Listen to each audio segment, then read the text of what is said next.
अच्छी बात है, दो दिल लगा के पढ़ो। ओके, और कोई क्वेश्चन? और आप लोगों को कोई क्वेश्चन? तो जितना हमें अब तक हम लोगों ने पढ़ा है वो पूरा आपको आ चुका होगा ऐसा मुझे लगता है। Like fundamental rights, schedules, president, vice president, prime minister, citizenship, fundamental duties, fundamental rights, even सारे केसेस जो जो मैंने लिखवाए हैं।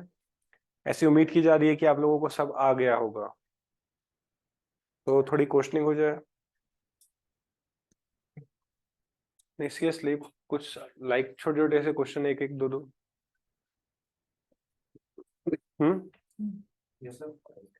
तेलंगाना का फॉर्मेशन कब हुआ था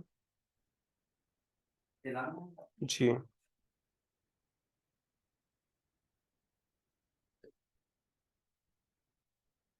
1966 में कौन कौन से डिवीजन हुए थे, मतलब कौन कौन से स्टेट का फॉर्मेशन हुआ था? पंजाब,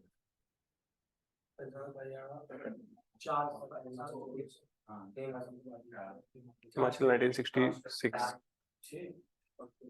ओके, अभी तक डिलिमिटेशन कमीशन कितनी बार बैठा है? कब कब?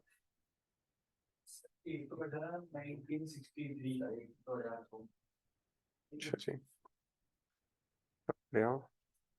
दिल लगा के पढ़ रहे हो लगता है, पर दिमाग नहीं लगा रहे हो, खाली दिल लग रहा है आप लोगों को। कोई नहीं।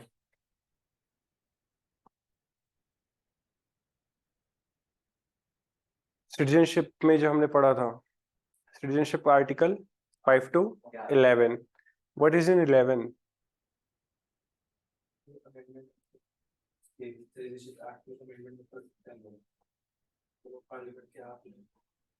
Okay, Assam accord, Assam accord कब हुआ, साइन हुआ था?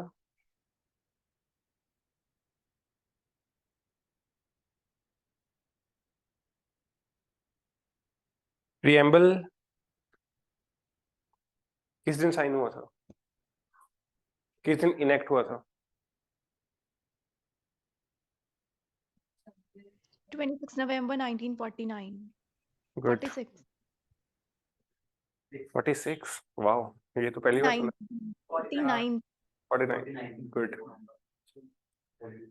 ऑब्जेक्टिव रिजोल्यूशन कब ब्रॉट किया गया था पार्लियामेंट में, and bye whom? 13. 1946.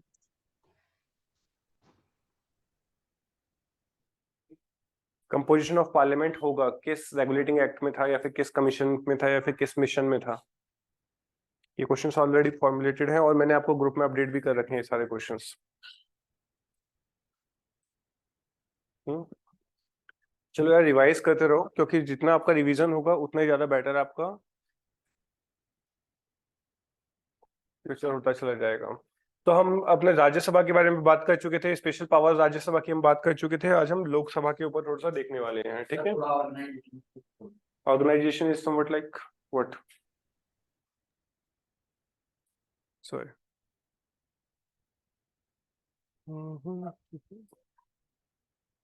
Okay, organisation मैंने आपको कुछ स्पेशल नहीं लिखवाया है। देखो, पार्लियामेंट एज एन ऑर्गेनाइजेशन की आप बात कर रहे हैं अगर यहाँ पर,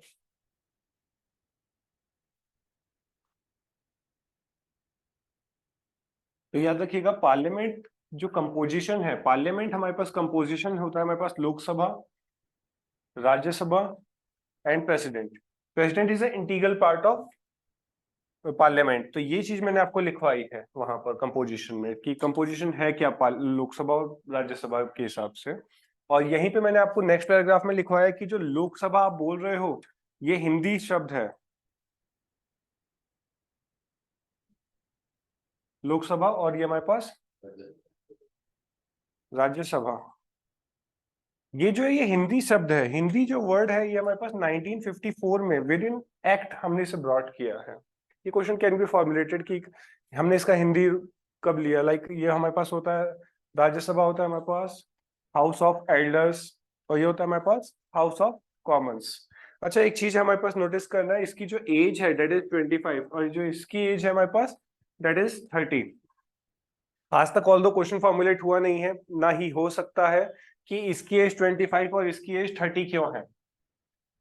कभी ऐसा फॉर्मुलेट नहीं हुआ है, कहीं आपको इसका आंसर नहीं मिलेगा। एनसीईआरटी में एक लाइन लिखी हुई है कि जस्ट बिकॉज कि यहाँ पर हम इसे हाउस ऑफ एल्डर्स बोलते हैं और इसका जो टेन्योर है ये भी हमारे पास 6 इयर्स होता है, तो इस वजह से हमारे पास जो एज है इसकी 30 इयर्स होती है। तो मतलब जो बड़े बुजुर्ग टाइप के जो पर्सन है वो हमारे पास यहाँ से इनडायरेक्टली इलेक्टेड होकर आते हैं, और जो हमारे पास न्यू यूथ है, यंग है, वो हमारे पास यहाँ से आके आते हैं, ऐसा से बोला जाता है।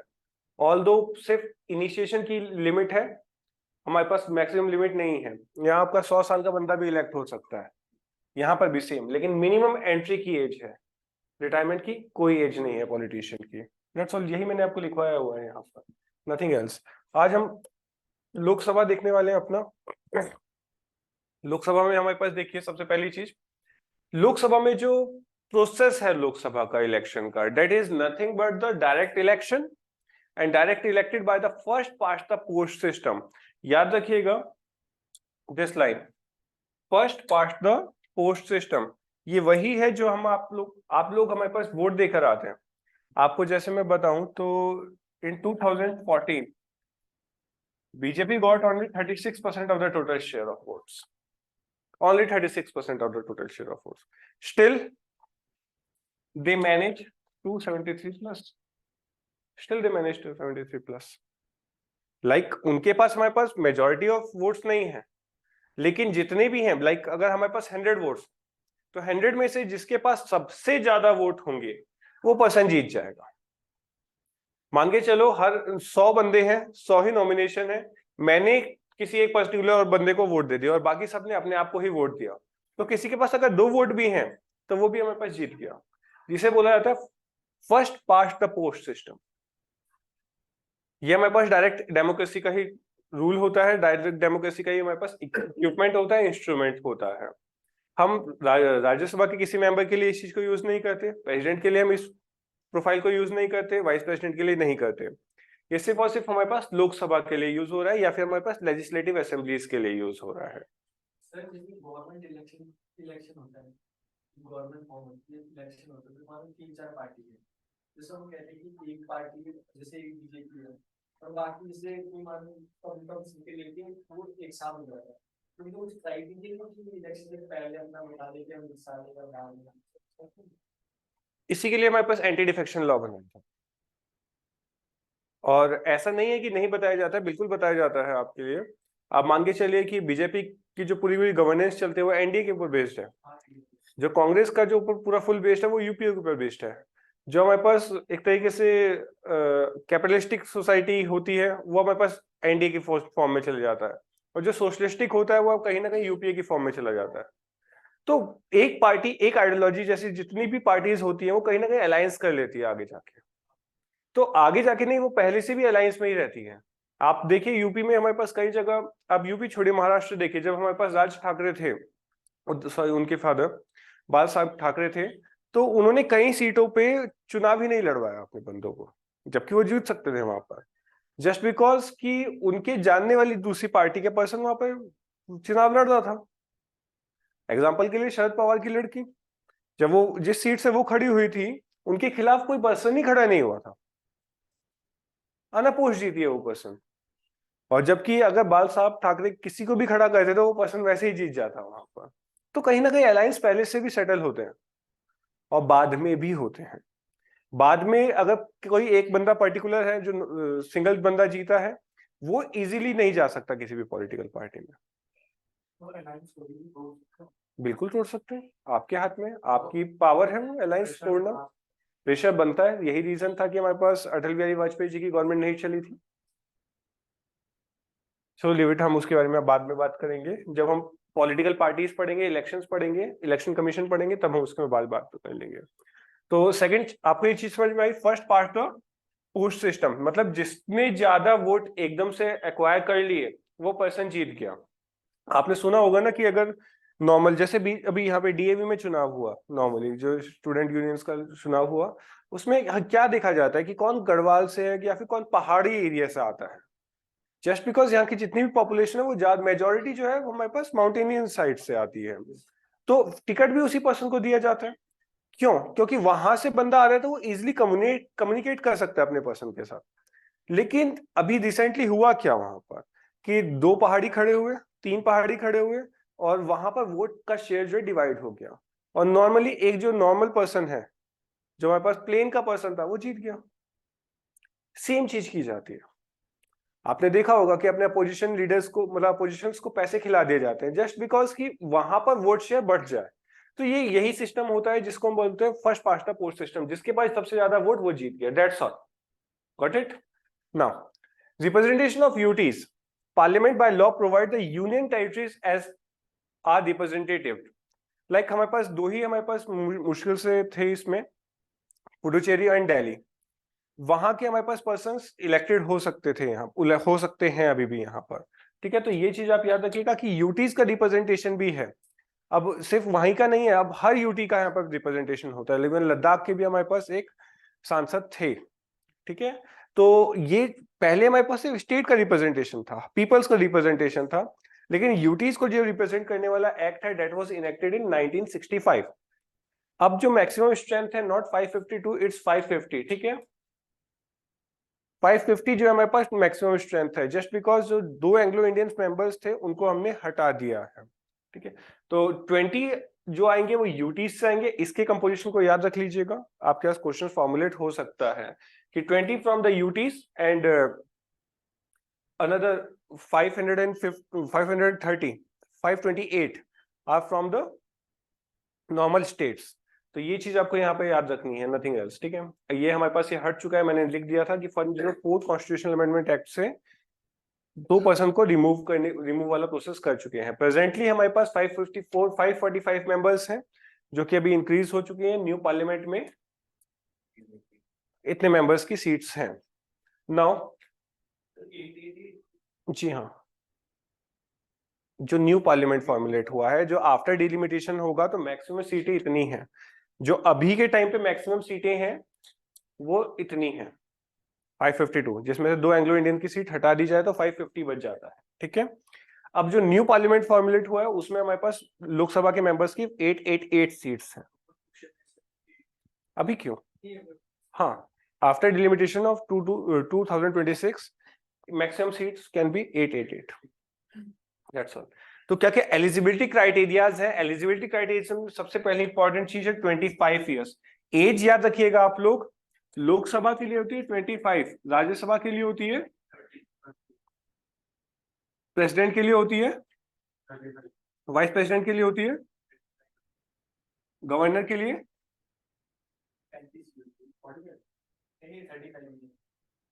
और हमारे पास जो पंचायत है 21। अर्बन लोकल बॉडीज और जो पंचायत है वहां पर हमारे पास मिनिमम एज 21 होनी चाहिए। ठीक है, और पंचायत में कुछ स्टेट्स ऐसे हैं जिन्होंने कुछ क्राइटेरियाज भी बना रखा है, लाइक अनएजुकेटेड पर्सन खड़ा भी नहीं हो सकता इलेक्शन में। Rajasthan was the best example. Okay, leave it. Okay, यहाँ पे आइए। सेकंड, फर्स्ट एलिजिबिलिटी हो गई इसकी age. Second is it must be the citizen of India. Citizen of India by birth होना जरूरी नहीं है। मैंने आपको जो 5 तरीके लिखवाए हैं, 5 में से कोई भी तरीका हो, पर्सन हमारे पास इलेक्ट किया जा सकता है। Not hold office of profit. Again याद रखिएगा, office of profit is nowhere defined in constitution. Constitution में कहीं पे भी डिफाइन नहीं है office of profit. Supreme court ने वेरियस लॉज में, वेरियस जजमेंट्स में ऑफिस ऑफ प्रॉफिट बताया है कि क्या होता है। मेजरली हमारे पास Maneka Gandhi versus union of India case में हमारे पास ऑफिस ऑफ प्रॉफिट का जिक्र किया गया है। नाउ टर्म जो होगी हमारे पास 5 ईयर होगी। ये जो 5 ईयर होगी ये हमारे पास कॉन्स्टिट्यूशन ऑफ इंडिया में लिखा हुआ है। ठीक है, इमरजेंसी के टाइम पीरियड पे इसको इंक्रीज करके 6 ईयर का टेन्योर बना दिया गया था। अगेन याद रखिएगा, जो यहाँ पर 5 ईयर्स लिखा हुआ है, राज्यसभा का टेन्योर 6 ईयर्स का होता है। A person doesn't hold office of profit। अगर पर्सन किसी भी ऑफिस ऑफ प्रॉफिट को होल्ड कर रहा है तो वो एलिजिबल नहीं है इलेक्शन लड़ने के। That's all। ओके, तो नाउ जैसे मैंने अभी आपको बताया, इसमें हमारे पास एज जो टेन्योर है, टर्म जो है हमारे पास 5 ईयर की है, and can't be changed in court of law, हम इसे चेंज नहीं कर सकते। ऑल्दो 42nd अमेंडमेंट एक्ट के थ्रू उन्होंने टेन्योर को इंक्रीज किया था, but 44th constitutional amendment act के थ्रू अगेन उस टेन्योर को 5 इयर्स में तब्दील कर दिया गया था। ठीक है, याद रखिएगा इस छोटी सी बात को। ऑल्दो इसके ऊपर क्वेश्चन नहीं बनने वाला है क्योंकि बना नहीं है, मेंस में लिखने के काम आती है ये चीज कि जब हम एग्जीक्यूटिव्स की ट्रेनरी पढ़ रहे होते हैं कि कितनी विरोधाभास चीजें कर सकते हैं एग्जीक्यूटिव्स, तो क्या क्या इंदिरा गांधी ने किया है वो चीज हम देखते हुए चलते हैं।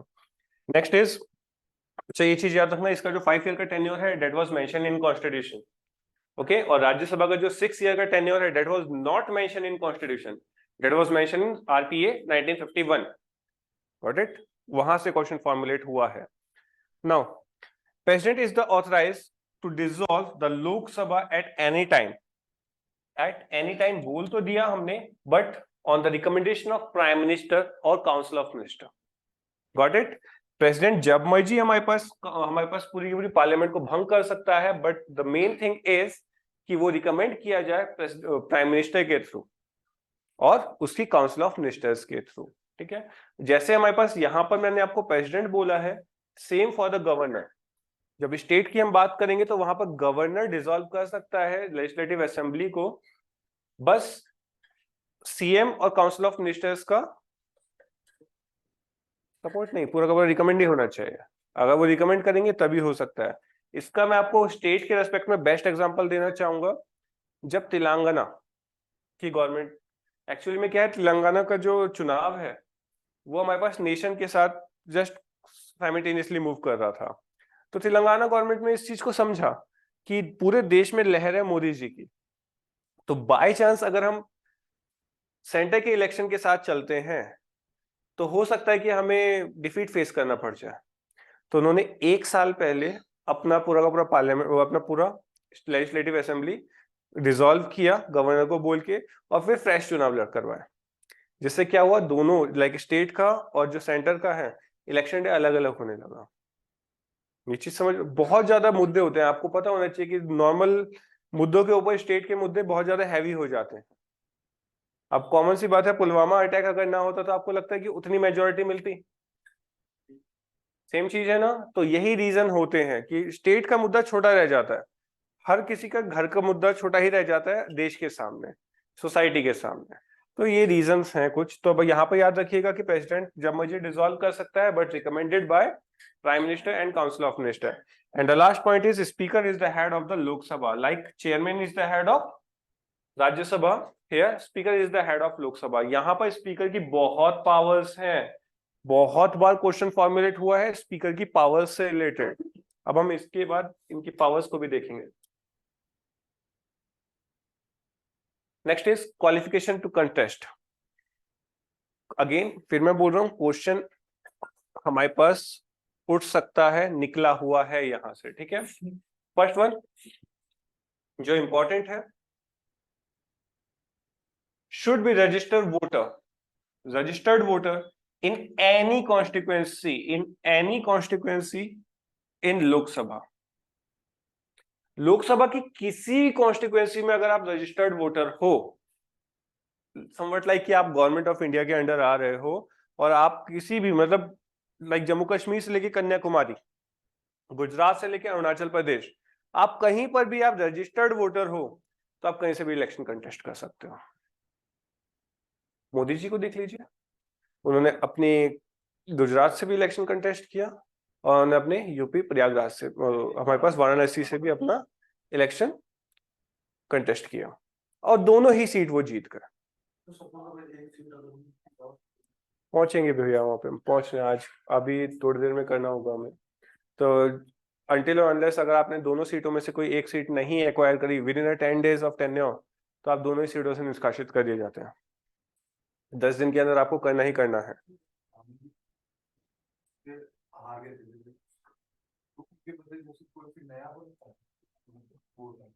नहीं क्यों, 6 महीने का हमारे पास टेन्योर मिलता है, मैंने आपको बताई है ये चीज कि 6 महीने तक आप कोई भी मिनिस्टर कोई भी पोजीशन होल्ड कर सकते हो, बट विद इन 6 मंथ आपको री इलेक्शन होने के बाद इलेक्शन जीतना होगा। हाँ, अगर नहीं जीतोगे तो आप कंटेस्ट नहीं कर सकते हो।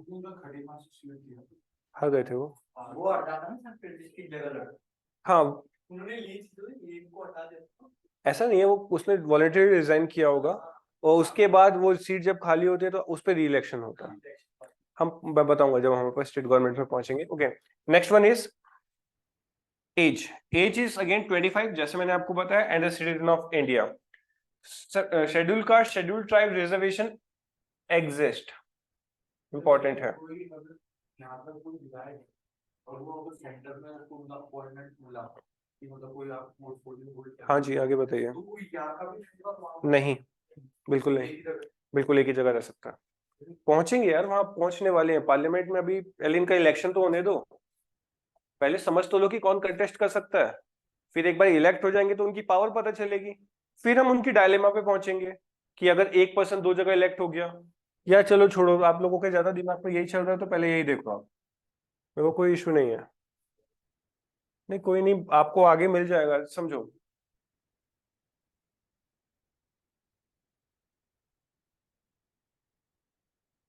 तीन पॉइंट है हमारे पास इसमें, ठीक है। फर्स्ट है हमारे पास, if a person is elected from both the constituencies. अगर एक इलेक्शन जो हमारे पास एमपी का चुनाव लड़ रहा है पर्सन, मेंबर ऑफ पार्लियामेंट का चुनाव लड़ रहा है पर्सन, वो दो सीटों से कंटेस्ट करता है और दोनों की दोनों सीटों से वो जीत जाता है। अगर दोनों की दोनों सीटों से जीत जाता है तो विद इन 10 डेज के टेन्योर में उस पर्सन को कोई एक सीट चुननी पड़ेगी और दूसरे से अपना रेजिग्नेशन देना पड़ेगा। अगर उस पर्सन ने रेजिग्नेशन नहीं दिया तो दोनों सीट उसके हाथ से चले जाएंगे। ये चीज समझ में आई? पहली चीज मैंने क्या बोली, विद इन 10 डेज आपको बताना पड़ेगा कि मैं किस सीट से चुनाव जीत रहा हूं, मतलब कौन सी चीज में कंटेस्ट कर रहा हूं और किससे मैं रिजाइन कर रहा हूं। अगर नहीं बताएंगे तो दोनों सीट उनके हाथ से चली जाएगी। तो ये चीज समझ में आई पहली चीज, कि 10 डेज का टेन्योर है और दोनों सीट पे पर्सन विन हुआ है तो कोई एक सीट उसको चुननी पड़ेगी। That's all. अब मान के चलो कि आप ऑलरेडी लोकसभा के मेंबर हो या फिर राज्यसभा के मेंबर हो, आपने मेंबरशिप होते होते इलेक्शन कंटेस्ट किया। अगर लोकसभा के मेंबर थे, आपने इलेक्शन कंटेस्ट किया राज्यसभा के लिए और आप राज्यसभा में इलेक्ट हो गए, या फिर आप राज्यसभा के पर्सन थे, आपने इलेक्शन कंटेस्ट किया लोकसभा के लिए, आप लोकसभा में इलेक्ट हो गए, तो आपको आपका फर्स्ट हाउस रिजाइन करना पड़ेगा। अगर आप नहीं भी करते तो with in tenure of 15 days, 15 दिन का, पहले में क्या है 10 दिन, यहां पर 15 दिन के अंदर आपका ऑटोमेटिकली फर्स्ट हाउस जो है टर्मिनेट हो जाएगा, मेंबरशिप आपकी टर्मिनेट हो जाएगी। याद रहेगा? ओके। तो जो हमारे पास थर्ड चीज यहां पर निकल के आती है वो होती है लेजिस्लेटिव असेंबली से रिलेटेड। लेजिस्लेटिव असेंबली में आप हो, आपने इलेक्शन कंटेस्ट किया, जैसे आपने बोला कि स्टेट में है और सेंटर में उसको पॉइंट पोजीशन मिल रहा है। अब स्टेट में हो, सेंटर में आपको पोजीशन मिल रहा है, बट आप यहां से रेजिग्नेशन करना भूल गए, तो यहां से आपको हटा के दोबारा यहां भेज दें। जी जी जी जी। मतलब ये कैसे होता है? दो यूनिवर्सिटी देखो कई पर्सन्स होते हैं जिनका जीत के आना बहुत जरूरी होता है, अलाउ करते हैं? बिल्कुल अलाउ करते हैं। अभी तो 2 के लिए अलाउ कर रहे हैं, पहले तो ये 3 के लिए भी अलाउ था। इवन लास्ट एरिया मेरे पास यूपीएससी ने क्वेश्चन पूछा कि 1992 में एक पर्सन का नाम, पर्टिकुलर पर्सन का नाम लिया था, ही कंटेस्टेड फ्रॉम 3 स्टेट्स और 3 constituencies, and that was right. लेकिन तब भी पीएम अगर एक सीट से हार जाएंगे तो तब भी वो पीएम बिल्कुल बन सकते हैं, किसने मना किया? वो दोनों सीटों से हार जाए तो भी बन सकते हैं, 6 महीने के अलावा 6 महीने में दोबारा चुनाव कराना पड़ेगा। ये आउट ऑफ द बॉक्स बातें मत करो अभी आप लोग, क्योंकि सिलेबस लिटरली बहुत बड़ा है, अभी हमने बहुत सारे कमीशंस भी पढ़ने हैं, ठीक है। ओके, हम यहाँ पर बात कर रहे हैं अब कि कोई भी पर्सन हमारे पास लाइक एससी एसटी के रिजर्वेशन से रिलेटेड होता है। आप कोई भी कॉन्स्टिट्यूएंसी है, लाइक इंडिया में कोई भी कॉन्स्टिट्यूएंसी है, आपको पता होगा कि एससी और एसटी के रिजर्वेशन हर बार आता रहता है। SC ST and women, OBC का नहीं आता है यहाँ पे, वुमेन, ठीक है। वुमेन्स के रिलेटेड, एससी एसटी के रिलेटेड हमारे पास रिजर्वेशन आते रहते हैं। कोई भी आपने सीट देखी होगी, ये सीट इस बार महिला सीट है, ये सीट इस बार एससी सीट है। एक्चुअली में ये क्या होता है, डिलिमिटेशन के हिसाब से सीट्स घूमती रहती हैं, बट कुछ सीट ऐसी हैं जो परमानेंट है। जैसे आप विकासनगर साइड जाइए, वहां पर जो भी सीट है वो एससी और सॉरी एसटी के लिए बिल्कुल वही नॉमिनेटेड है, मतलब वहां से वो चीज हट नहीं सकती, वो एसटी के लिए ही सीट है, उस पर ठप्पा लग चुका है। लेकिन कई बार सीटें होती है, जैसे यहाँ जो में कैंट की सीट है, पिछले 8 साल से हमारे पास मेल के लिए थी, लास्ट टाइम हमारे पास फीमेल के लिए ओपन हुई। तो ये चीज सर्कुलेट होती है हमारे पास कि कौन सी कॉन्स्टिट्यूएंसी, कौन सी सीट इस बार आने वाली है। अगर SC ST पर्सन है तो वो SC ST ही कंटेस्ट कर सकता है, बट अगर जनरल सीट आती है तो भी SC ST कंटेस्ट कर सकता है। ठीक है, ये चीज याद रखिएगा आप लोग। तो यही चीज हमने यहाँ पे बताने की कोशिश करी है। मोस्ट इंपॉर्टेंट है, most important, that is the 61st constitutional amendment act, जिसमें हमारे पास एज को रिड्यूस किया गया था। Okay, this is one of the reason, this is one of the reason कि हमारे पास इलेक्शन कमीशन की रिस्पॉन्सिबिलिटीज बढ़ गई, और इसी की वजह से जो सिंगल मेंबर बॉडी थी उसको हमने मल्टी मेंबर बनाया। ये मैं नहीं बोल रहा हूं, ये लोकसभा में जब डिबेट हुई थी, पूछा, अपोजिशन ने पूछा कि आप TN सेशन के वर्क को कम करने के लिए, उनकी टेरिटरी को कम करने के लिए इसको मल्टी मेंबर बॉडी बना रहे हैं। तो लोकसभा ने ये हमें पास हवाला दिया था कि 61st कॉन्स्टिट्यूशनल अमेंडमेंट के थ्रू एज को हमने रिड्यूस कर दिया। जब एज को हमने रिड्यूस किया तो नंबर ऑफ वोटर्स बहुत ज्यादा इंक्रीज हो गए, रिस्पॉन्सिबिलिटी इलेक्शन कमीशन की बहुत ज्यादा बढ़ गई। तो इस वजह से हम जो सिंगल मेंबर बॉडी थी उसको हम मल्टी मेंबर बॉडी बना रहे हैं। पहले क्या था, सिंगल इलेक्शन कमीशन था, उसके बाद हमारे पास 2 मोर को ऐड किया गया था। एक्चुअली में TN सेशन ने बहुत नाक में दम कर रखा था पूरी गवर्नमेंट के, तो उनकी पावर को रिड्यूस करने के लिए गवर्नमेंट ने ये गेम खेला था। पर सबसे अच्छी चीज क्या है, ये आपके क्वेश्चंस बहुत बार फॉर्मुलेट हुआ है और फिर होगा कि कौन से कॉन्स्टिट्यूशनल अमेंडमेंट एक्ट के थ्रू जो 18 एज फॉर्मुलेट की गई, 21 से 18 की गई। ठीक है, तो 61st कॉन्स्टिट्यूशनल अमेंडमेंट एक्ट।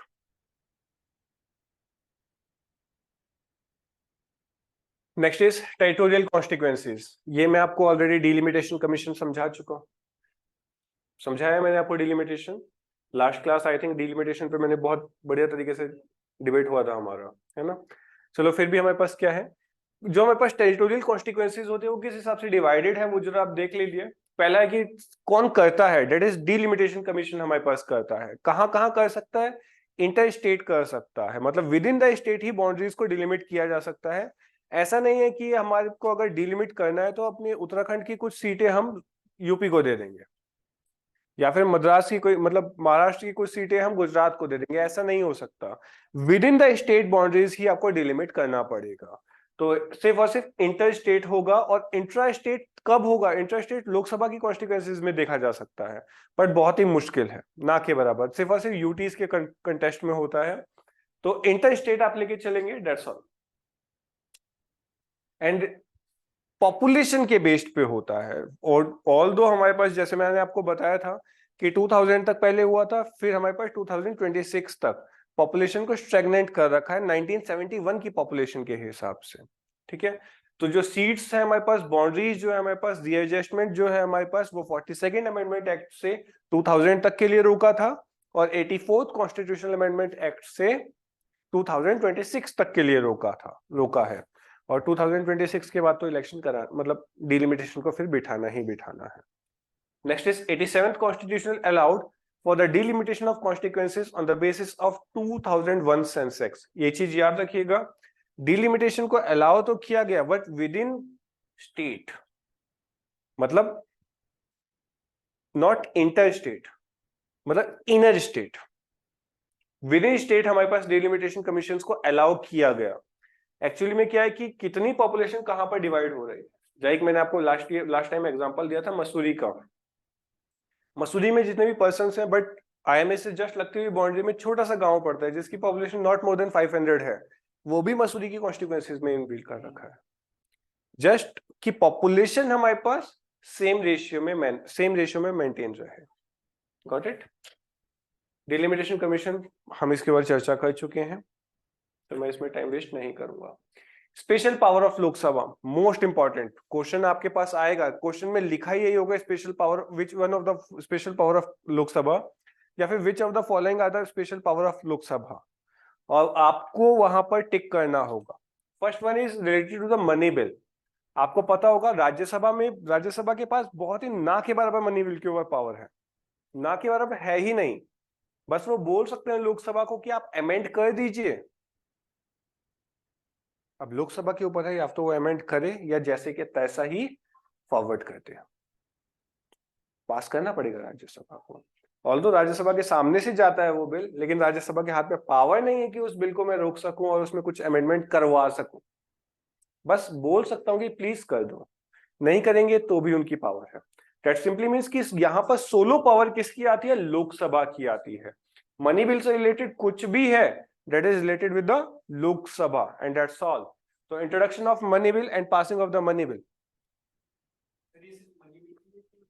सिर्फ मनी बिल के लिए भैया, सिर्फ मनी बिल के लिए। इवन फाइनेंस बिल जितने भी होते हैं वहां पर भी पावर होती है राज्यसभा की। उनमें से पावरफुल क्या लोकसभा? बट कॉमन है यार, डायरेक्ट डेमोक्रेसी का जो पार्ट है वो that is the Lok Sabha. Lok Sabha is more powerful than the Rajya Sabha. Lok Sabha चाहे तो किसी भी ऑर्डिनरी बिल को पास कराने के लिए ज्वाइंट सीटिंग करवा सकती है। जस्ट बिकॉज इनकी नंबर्स बहुत ज्यादा है, ये कोई भी लॉ पास कर सकते हैं, but only in ordinary bill, ordinary acts, not in constitutional amendment act.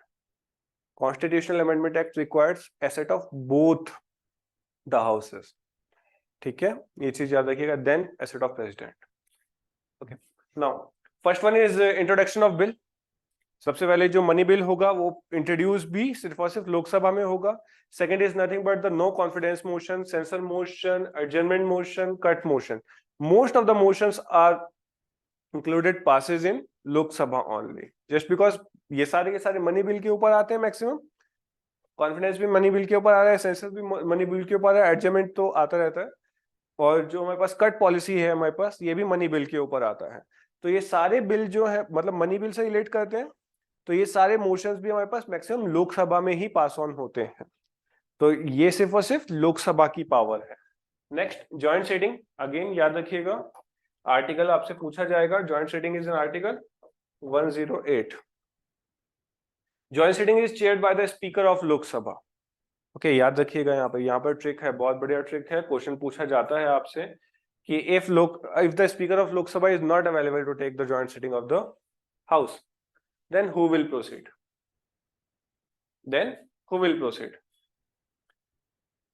Deputy speaker of Lok Sabha. If deputy speaker is not available, then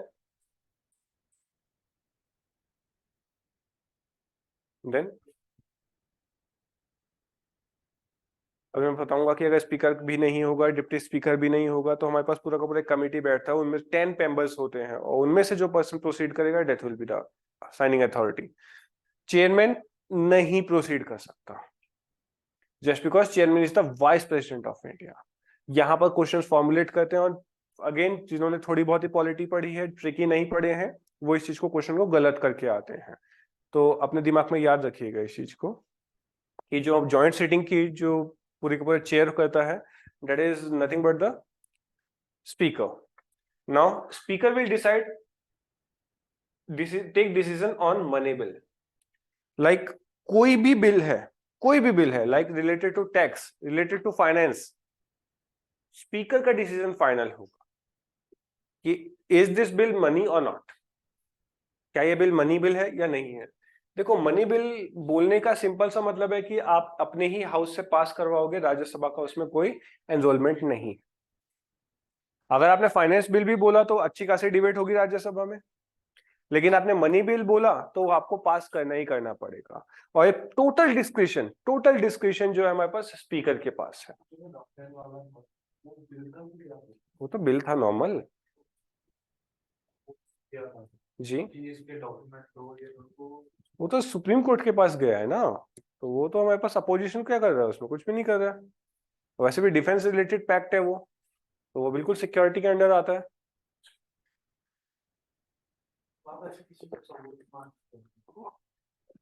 मांग सकते हो, अभी बताऊंगा मैं आप कि सीक्रेसी का भी यहाँ पे एक साइन होता है कि स्पीकर चाहे तो अपना जो प्रोसीडिंग करेगा वो एक सीक्रेट हॉल में करेगा, और इस सीक्रेट हॉल की कोई भी बात बाहर नहीं जानी चाहिए। Okay, next is discontinuance of the national emergency can be done only by Lok Sabha. Most important है क्योंकि Rajya Sabha is a permanent house, जो हमारे पास दोनों हाउसेस से पास होना जरूरी होता है। तो कंटिन्यूएशन का आपको याद रखिएगा, अगर डिसकंटिन्यूएशन आया that will be answer is Lok Sabha, अगर कंटिन्यूएशन आता है then answer will be Rajya Sabha. जी हाँ, राज्यसभा। कंटिन्यूएशन आता है तो राज्यसभा और डिसकंटिन्यूएशन आता है तो लोकसभा। मोस्ट इंपॉर्टेंट, बहुत इजीली पूछा जाएगा आपसे question. Next is leader of the house in USA, majority leader PM. अच्छा, हमारे यहाँ पर क्या होता है, देखो ये पॉइंट इतना ज्यादा इंपॉर्टेंट नहीं है, ये यूएसए के लिए इंपॉर्टेंट है, ये यहाँ के लिए इतना इंपॉर्टेंट नहीं हो। लाइक जो लोकसभा का लीडर होता है वही हमारे पास मैक्सिमम टाइम पीएम होता है। आप देखिए ब्रिटेन में जो हाउस ऑफ कॉमन का लीडर होगा वही हमारे पास वहां का पीएम होगा। ऋषि सुनक हो चाहे बोरिस जॉनसन हो, है ना, वो हमारे पास क्या है, हाउस ऑफ कॉमन के लीडर हैं। तो वो जो लीडर्स हैं वो ऑटोमेटिकली पीएम बन जाते हैं। इंडिया में ऐसा कोई जरूरी नहीं है। हमारे यहाँ क्या जरूरी है कि कोई भी पर्सन होगा अपोजिशन पॉलिटिकल पार्टी का होगा, जहां पर लोकसभा में उसका सत्ता होगी तो वो पीएम बन सकता है। जरूरी नहीं है कि पीएम लोकसभा से ही आएगा, हमारे यहाँ ये चीज है। लेकिन हाँ, अगर राज्यसभा से आ रहा है तो राज्यसभा से आने के बाद लोकसभा में एक लीडर ऑफ अपोजिशन अपॉइंट करेगा पीएम। अगर लोकसभा से आ रहा है तो राज्यसभा में PM leader of opposition appoint करेगा। लाइक इसे समझ लो, क्योंकि ये दिमाग खराब कर देगा आपका फ्यूचर में। मान के चलो this is Lok Sabha and this is Rajya Sabha. आपको पता है 91st कॉन्स्टिट्यूशनल अमेंडमेंट एक्ट 2003 के हिसाब से सिर्फ और सिर्फ 15% पर्सन ही हमारे पास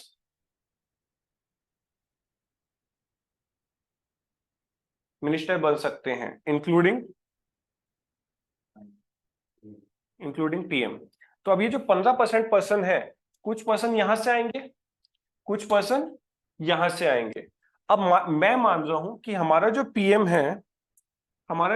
है वो राज्यसभा से आ रहा है, राज्यसभा से हमारे पास हमारा पीएम आ रहा है।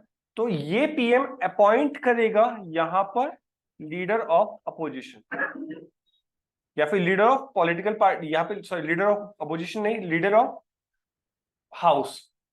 ठीक है, लीडर ऑफ हाउस एच। यहां से पीएम आ रहा है तो यहां पर लीडर ऑफ हाउस अपॉइंट करेगा। अगर पीएम हमारे पास यहां से आ रहा है तो ये पीएम यहां पर लीडर ऑफ हाउस अपॉइंट करेगा। दोनों हाउसेस में अलग अलग लीडर ऑफ हाउस होंगे और अलग अलग लीडर ऑफ अपोजिशन होंगे। ये चीज याद रहेगी, दैट्स ऑल। यही चीज यहाँ पर हमने बोली। जैसे अभी के पीएम लोकसभा से हैं, जी हाँ, तो राजस्थान में अमिताभ वो थे ना हमारे पास अभी, नाम याद नहीं आ रहा मुझे उनका, शक्ल घूम रही है उनके दिमाग में अभी, तो बताता हूँ अभी। और फिर जैसे इसमें अपोजिशन भी जैसे लोकसभा में कोई दोनों अलग अलग अपोजिशन होते हैं यहाँ पर। राजस्थान में जी हाँ, अशोक रंजन एक जगह के हैं और दूसरी जगह के हमारे पास खड़गे हैं, तो दोनों साइड के अलग अलग अपोजिशन होते हैं और सिमिलरली दोनों साइड के अलग अलग लीडर ऑफ हाउस होते हैं। Next one, prime minister is the leader of house from the house he comes from. He nominate the leader of house from another house, not mention in the constitution, it's a normal rule. Okay, rule of the houses, that's all. यही मैंने आपको बताया है। Leader of opposition although not mention in constitution, important position है but not mention in constitution, क्योंकि 1967 तक तो कोई लीडर ऑफ अपोजिशन था ही नहीं। नेहरू जी आ रहे हैं, नेहरू जी लगे हुए हैं और कांग्रेस ही चल रही है, तो उससे पहले कोई लीडर ऑफ अपोजिशन की कोई बात ही नहीं हुई। बट उसके बाद लीडर ऑफ अपोजिशन आना स्टार्ट हुआ। क्या मैंने यहाँ पे लिखा है? लीडर ऑफ अपोजिशन के बारे में नहीं लिखा है, ये लिखा है देखो यहाँ पे कि लीडर ऑफ अपोजिशन जो एक्ट है दैट वाज इन 1977। ओके, तो देखिए यहाँ पर Lok Sabha and Rajya Sabha, the leader of the largest opposition political party having not less than 1/10, most important है ये चीज कि कम से कम 1/10 सीट एक्वायर होनी चाहिए उस पर्टिकुलर पॉलिटिकल पार्टी की, तभी हम उस पर्सन को लीडर ऑफ अपोजिशन बोलेंगे। यही रीजन है कि रिसेंट वाली पार्लियामेंट में कोई लीडर ऑफ अपोजिशन ही नहीं था, मिलकर भी वो 110 नहीं बना रहे थे।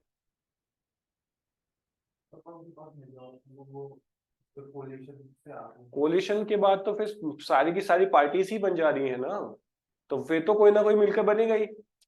लेकिन किसी भी अकेली पॉलिटिकल पार्टी के पास 110 सीट भी नहीं थी।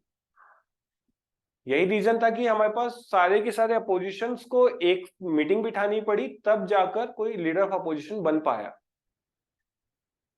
ओके, तो it was not mention in constitution. यहां पर जो आपको मोस्ट इंपॉर्टेंट थिंग है इस वाली स्लाइड में, ये दो चीजें हैं। First one is 110 seat and not mention in constitution, और he will give the status of statutory status and salaries and allowances of the opposition of Parliament Act 1977। ये एक्ट बहुत ज्यादा इंपॉर्टेंट है। आपको यहां से एक और चीज पता होनी चाहिए कि लीडर ऑफ अपोजिशन को जो सैलरीज मिलती है वो जो कैबिनेट मिनिस्टर्स होते हैं बिल्कुल सेम सैलरीज और सेम अलाउंसेस मिलते हैं, सेम पावर होती है लीडर ऑफ अपोजिशन की। He can be recognized by the speaker in Lok Sabha। Okay, याद रखिएगा, एवं ही नहीं बन जाता कोई भी पर्सन लीडर ऑफ अपोजिशन। और अगर बोल भी रहा है कि मैं लीडर ऑफ अपोजिशन हूं, तो उसको पहले रिकॉग्नाइज करना पड़ेगा। किसके थ्रू? स्पीकर के थ्रू लोकसभा में, और चेयरमैन के थ्रू राज्यसभा में। मान के चलते हैं कि ये हमारे पास हमारे ग्रुप का विद्रोही बन जाता है। Until or unless स्पीकर इसे ना माने कि एक क्लास में कुछ है, विद्रोही है, लाइक लीडर ऑफ अपोजिशन है, उसके पास ना सैलरी आएंगे ना अनाउंस होगा, सिर्फ वो नॉर्मल पर्सन की तरह बिहेव करेगा। Okay, next is equal to the rank of cabinet minister, as I told you earlier. Most important, again ये क्वेश्चन फॉर्मुलेट होता है, तो जितनी चीजों में अंडरलाइन है वही क्वेश्चन फॉर्मुलेट होते हैं। Okay, in Britain shadow government, I think ये भी हम पढ़ चुके थे, मुझे याद आ रहा है। याद आया ना आपको कि शैडो कैबिनेट क्या होती है और माइनॉरिटी लीडर क्या होता है? हाँ, वही मैं याद कर रहा हूँ क्योंकि हम ऑलरेडी पढ़ चुके हैं, तो फिर भी एक बार आप देख लीजिए एक्चुअली में क्या होता है।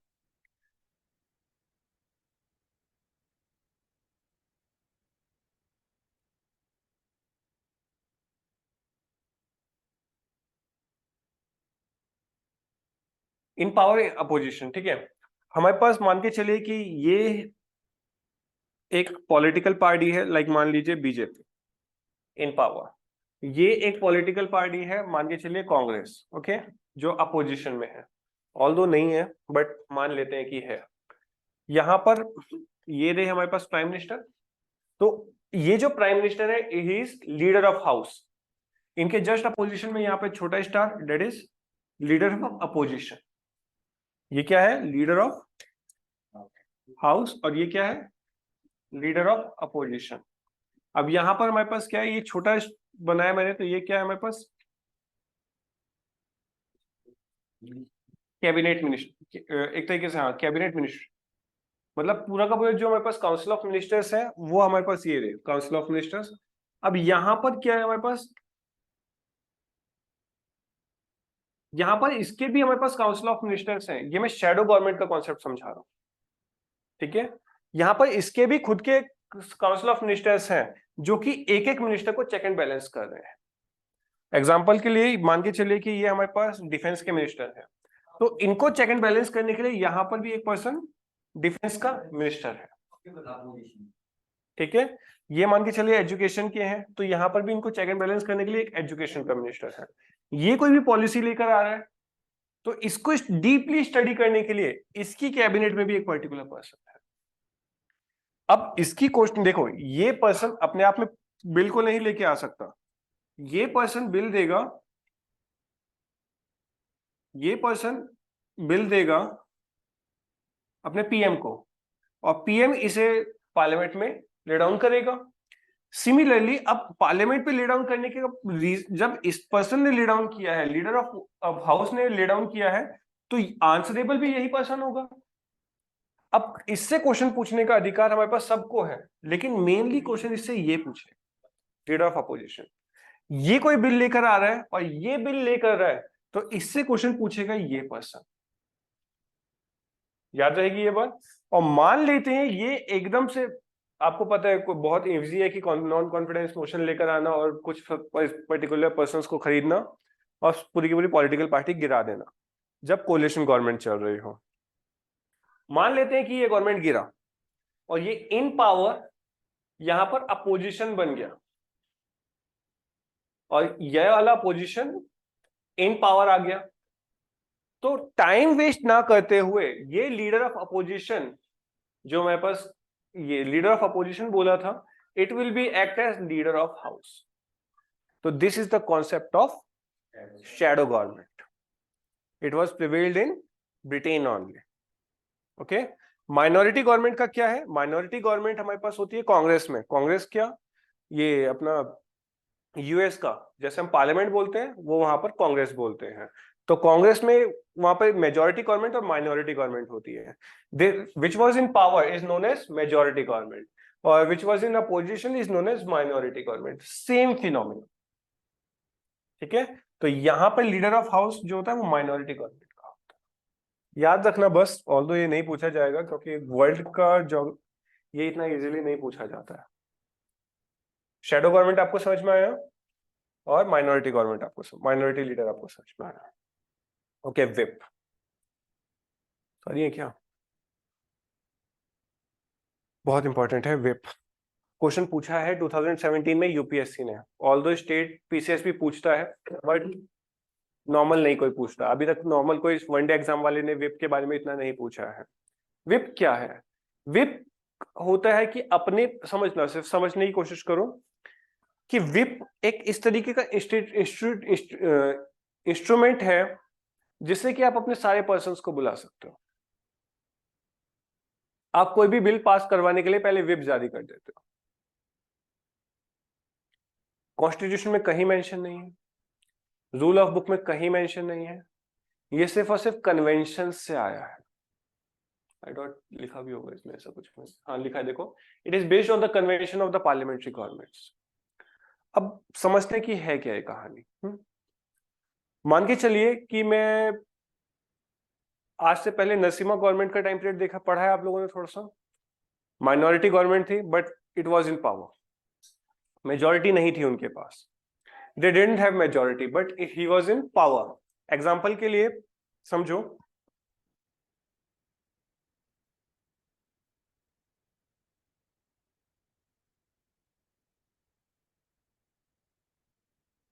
ये पार्लियामेंट है। ओके, पार्लियामेंट में पास होने के लिए आपको चाहिए 273 सीट्स। 273 नॉर्मली हमारे पास कोई भी बिल को पास करने के लिए 50+1 की मेजोरिटी चाहिए। दैट सिंपली मींस का आपको इतना मिनिमम चाहिए, तभी आप बिल को पास कर सकते हो। अगर आपके पास ये टर्म, ये नंबर्स ना हो तो जितने प्रेजेंट है उसमें 50+1 का चाहिए, 50% +1 का हमारे पास प्रोपोर्शन चाहिए, तब भी हमारे पास नॉर्मल लॉ पास हो जाता है, बिल पास हो जाता है। यही चीज इसका लूप है। अब मान के चलिए कि यहां पर जो है दो पॉलिटिकल पार्टीज है, आइदर बीजेपी और कांग्रेस। बीजेपी के पास पावर है, सीट्स है लगभग 250 और कांग्रेस के पास भी सीट है हमारे पास 250, 550 हमारे पास टोटल है। तो ये तो ज्यादा हो गई, मतलब कम रह गई, इसको आप 300 कर लो। अब 550 हो गई टोटल ओवरऑल। बिल पास करने के लिए हमारे पास इनको चाहिए 273। अब ऐसा तो नहीं कि हर पार्लियामेंट के सेशन में हर कोई पसंद आता है। आपने खुद देखा कि मोदी जी अपने पार्लियामेंट के सेशन में सिर्फ 8 बार आए हैं, सिर्फ 8 बार आए हैं। और कहीं कोई ऐसा सीजन होता है जो 6-6 महीने तक नहीं आ रहा है, तो उनके लिए भी डिसिप्लिनरी एक्शन लिए जाते हैं। बट मेरे समझाने का मतलब है कि कई बार पर्सन्स नहीं आते हैं, उनको आना ही पड़ेगा। अगर नहीं आएंगे तो हम अपनी पार्टी से आपको निकाल देंगे। ये होता है विप। Got it? कोई भी ये बीजेपी गवर्नमेंट अपना बिल लेकर आए तो बिल को पास होने के लिए ये चाहिए। अब इनके मेंबर्स आने ही चाहिए, इसके लिए वो अपनी 1 line whip, 2 line whip, 3 line whip जारी कर देंगे। 1 लाइन व्हिप आ जाओ, 2 लाइन व्हिप आपको आना पड़ेगा,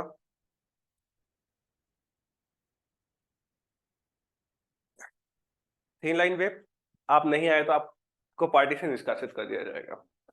maximum two maximum 2 line whip होती है। जब हमारे पास ये 2019 में 5 अगस्त 370 को रिजॉल्व किया गया था, 3 लाइन व्हिप जारी की थी। नहीं आओगे तो आपको निकाल देंगे। फुल मेजोरिटी के साथ बिल को पास किया। ठीक है, तो अब व्हिप का कॉन्सेप्ट समझ में आया आपको कि व्हिप क्या है। तो पास होने के लिए ये चीज चाहिए, तो यहाँ पर अपने अपने बंदों को बुलाने के लिए कि आप बाकी सारे काम छोड़ दो, आप यहाँ पर आके पहले वोटिंग करो। That is nothing but the concept of whip. Got it. अब व्हिप के रिगार्डिंग कोई क्वेश्चन आएगा तो आप आई थिंक अटेम्प्ट कर सकते हैं। तो first one is it is the assistant of the floor leader. जो हमारे पास स्पीकर है तो अपनी पार्टी, पॉलिटिकल पार्टी को बोलेगा। अच्छा, अपोजिशन भी बोलता है ये चीज कि like somewhat like same numbers हैं। एक के पास 275 है, दूसरे के पास भी हमारे पास 275 है, तो दोनों पॉलिटिकल पार्टीज व्हिप जारी कर देती है कि आपको भी आना है, इसके अगेंस्ट में वोट देना है। ठीक है, आपने देखा होगा अभी रिसेंटली सारी जो अपोजिशन पार्टीज थी उन्होंने बोला कि हम अपने मेंबर्स को आओ और अपोजिशन में वोट करो। तो again it's a kind of whip. Now appointed by the political party, not mentioned in constitution nor in rules nor in parliamentary statutes. Parliamentary statutes is rule books and it was based on the convention of the parliamentary government. That's all. Question important है क्योंकि आजकल चल रहा है, although फिर नहीं पूछा जाता। Most important, preceding office of the Lok Sabha. Preceding office of the Lok Sabha, it is nothing but the speaker, speaker of Lok Sabha. It is the power related with the speaker. Most important है, पूछा जाएगा। पार्लियामेंट में कुछ इंपॉर्टेंट चीजें होती हैं, उसमें ये इंपॉर्टेंट चीज बहुत ज्यादा पूछी जाती है। First one, elected by the Lok Sabha among its members, like speaker is comes from the elected representative of Lok Sabha only. Om Birla भी हमारे पास राजस्थान की कोटा सीट से जीते हैं, member of parliament of Lok Sabha, तभी वो वहां से इलेक्ट किए गए हैं। इससे पहले मीरा कुमारी थी, लेडी जो थी, वो भी हमारे पास वहीं से इलेक्ट हुई हैं, लोकसभा से ही कंटेस्ट हुए हैं, वही पर्सन वहां से चुने जाएंगे। Shall be the member of Lok Sabha at the time of election. Date of election is fixed by the election commission. Most important है, date is fixed by the election commission and that commission recommend to president, और president उस चीज के ऊपर asset लगाता है, finalise करता है। ठीक है, तो स्पीकर का जो इलेक्शन होगा वो भी कौन करवाएगा? इलेक्शन कमीशन, लेकिन प्रेसिडेंट के उससे। तो finalised bye the election commission and final asset is given by the president. लिखा है यहाँ पर, इसमें सीधा प्रेसिडेंट लिखा है, आप समझ जाना इस चीज को। Okay, most important, equivalent to the CJI, above cabinet minister but below the prime minister and deputy prime minister. जब आप सीरीज हायरार्की पढ़ेंगे, ऑर्डर ऑफ प्रोसीडिंग पढ़ेंगे, तब वहां पर देखेंगे कि सबसे पहले हमारे पास प्रेसिडेंट आ रहे हैं, प्रेसिडेंट के बाद हमारे पास पीएम आ रहे हैं, sorry president, vice president, then PM, then हमारे पास ex prime minister, sorry ex presidents, then हमारे पास एक्स पीएम्स, फिर जाकर हमारे पास गवर्नर्स। तो इस तरीके से प्रोसीडिंग्स बनती है। तो पीएम और डिप्टी प्राइम मिनिस्टर के बाद हमारे पास जो सबसे बड़ा पोस्ट है, that is of the speaker. Cabinet minister से भी ऊपर है, काउंसिल ऑफ मिनिस्टर से भी ऊपर है। पीएम के बाद डिप्टी प्राइम मिनिस्टर, और डिप्टी प्राइम मिनिस्टर के बाद speaker. Although deputy prime minister के पास कोई ऐसा पावर्स नहीं है। Okay, first deputy prime minister, first deputy prime minister ma'am, बोलिए। किसी को नहीं पता? सरदार वल्लभ भाई Patel, first deputy prime minister of India and also home minister of India. ऐसे छोटे छोटे क्वेश्चंस में मत फंसना यार, ये तो पीसीएस के फेवरेट हैं। और ये तो मैं इसलिए भी नहीं बता रहा हूँ, आई थिंक तुम्हें ये तो आते होंगे। Okay. Need no not resignation from the political party. Again, a important one. ऐसा जरूरी, देखो समझना, ऐसा जरूरी नहीं है कि स्पीकर जब भी स्पीकर की पोस्ट के ऊपर बैठेगा तो उसको हमेशा रिजाइन ही करना पड़ेगा पॉलिटिकल पार्टी से. जस्ट बिकॉज एवरीवन नोस जो भी स्पीकर होगा वो उस पॉलिटिकल पार्टी से ही आएगा जो पावर में है. अब जस्ट बिकॉज वो उसी पॉलिटिकल पार्टी से आ रहा है तो टिल्टेशन भी उसका उसी पॉलिटिकल पार्टी के थ्रू होगा, वही आइडियोलॉजी के थ्रू होगा. तो इससे क्या होता है कि स्पीकर के ऊपर क्वेश्चन उठता है कि अगर ये एक पर्टिकुलर पार्टी का है तो ये दूसरी गवर्नमेंट को क्यों फेवर करेगा, अपोजिशन को क्वेश्चनिंग करने का टाइम क्यों देगा. तो इससे बड़े से रिजाइन करके एक पहले न्यूट्रल बॉडी बनाओ, देन इसको वहां पे बिठाओ, सिट करवाओ. तो हमारे कन्वेंशन में ऐसा है कि उसको रिजाइन करने की कोई ऐसा जरूरत नहीं है. बट हाँ, अगर वो रेजिग्नेशन कर दे भी देता है अपना तो it was not covered under 10th schedule. Important part है ये, it was not covered under 10th schedule. अगर वो अपना वॉलंटरीली रेजिग्नेशन दे भी रहा है, मान के चलते हैं ओम बिरला जी ऑल्दो अभी भी अपनी कॉन्स्टिट्यूएंसी को एडमायर करते हैं, लेकर बैठे हुए हैं, कोटा से वो आते हैं, बीजेपी की सीट है, मान के चलिए कि वो अपनी पोस्ट से रिजाइन कर देते हैं कि मैं पर्टिकुलरली पॉलिटिकल पार्टी बीजेपी से नहीं मिल कर रहा हूं, ऑल्दो मेरे पास कॉन्स्टिट्यूएंसी है, मैं वहां से इलेक्ट होकर आया हूं, लेकिन पर्टिकुलरली 5 साल के लिए मैं बीजेपी से रिजाइन कर रहा हूं, तो भी वो पर्टिकुलर पर्सन एमपी भी है और स्पीकर भी है, और 5 साल बाद फिर अपनी बीजेपी के साथ कंबाइंड हो सकता है. उसके बाद कोई डिलिमिटेशन कमीशन नहीं बैठेगा. क्या बोल रहा हूं मैं अभी, डिलिमिटेशन नहीं, 10th शेड्यूल हमारे पास उसके ऊपर नहीं बैठेगा. ठीक है, तो ये चीज आपको याद रखनी है. He again next is he can be removed by the house by effective majority. बहुत इंपॉर्टेंट है, इफेक्टिव मेजॉरिटी के थ्रू ही आप इसको रिमूव कर सकते हैं, और इसके लिए आपको प्रायर 14 डेज का एडवांस नोटिस भी देना पड़ेगा. मोस्ट इंपॉर्टेंट, इनको क्या रिमूव किया जा सकता है, बिल्कुल किया जा सकता है, but it needs effective majority and prior notice of 14 days. Okay, जो मैं डिलिमिटेशन कमीशन बोल रहा था वो डिलिमिटेशन नहीं है, एंटी डिफेक्शन लॉ है. ठीक है, पावर टंग स्लिप हो रही है उसमें. Okay, can participate and vote in proceeding of his removal. Most important again, देखो just because he is a member, पूरा का पूरा लोकसभा, अब समझना इस चीज को दोबारा, ये हमारे पास पार्लियामेंट है. ठीक है, पार्लियामेंट में आपको पता है कि ये हमारे पास स्पीकर है, हाईएस्ट पोस्ट जो है हमारे पास स्पीकर है, और इसके बाद यहाँ पर हमारे पास अलग अलग मेंबर्स बैठे हुए हैं जो कि टोटली 550 हैं, एट प्रेजेंटली 545 है. हम बोल रहे हैं कि ये बंदा गलत कर रहा है, इसे हटाना है. इसे हटाने के लिए अब क्या करना पड़ेगा, अब समझना, जस्ट बिकॉज ये बंदा गलत कर रहा है लेकिन ये बंदा भी तो इसी हाउस का है, समझ रहे हो. तो इसे हटाने के लिए क्या चाहिए, इफेक्टिव मेजॉरिटी चाहिए. इफेक्टिव मेजॉरिटी के से पहले यहाँ पर जो पर्सन्स बैठे हैं इनके सिग्नेचर के थ्रू इनके वो प्रोसीडिंग चलाई जाएगी, और प्रोसीडिंग चलाने से पहले 14 दिन का 14 डेज एडवांस नोटिस दिया जाएगा कि भाई 14 दिन के बाद आपके ऊपर प्रोसीडिंग चला रहे हैं. अब वो प्रोसीडिंग पास कब होगी, जब इफेक्टिव मेजॉरिटी के साथ वो लॉ पास होगा, और इफेक्टिव मेजॉरिटी में जो वोट पावर होगी, वोटिंग की पावर है, वो इस पर्टिकुलर पर्सन को भी होगी. याद जाएगा, ये अपनी प्रोसीडिंग में बैठ भी सकता है और अपने आप अपने साथ साथ वोट भी कर सकता है.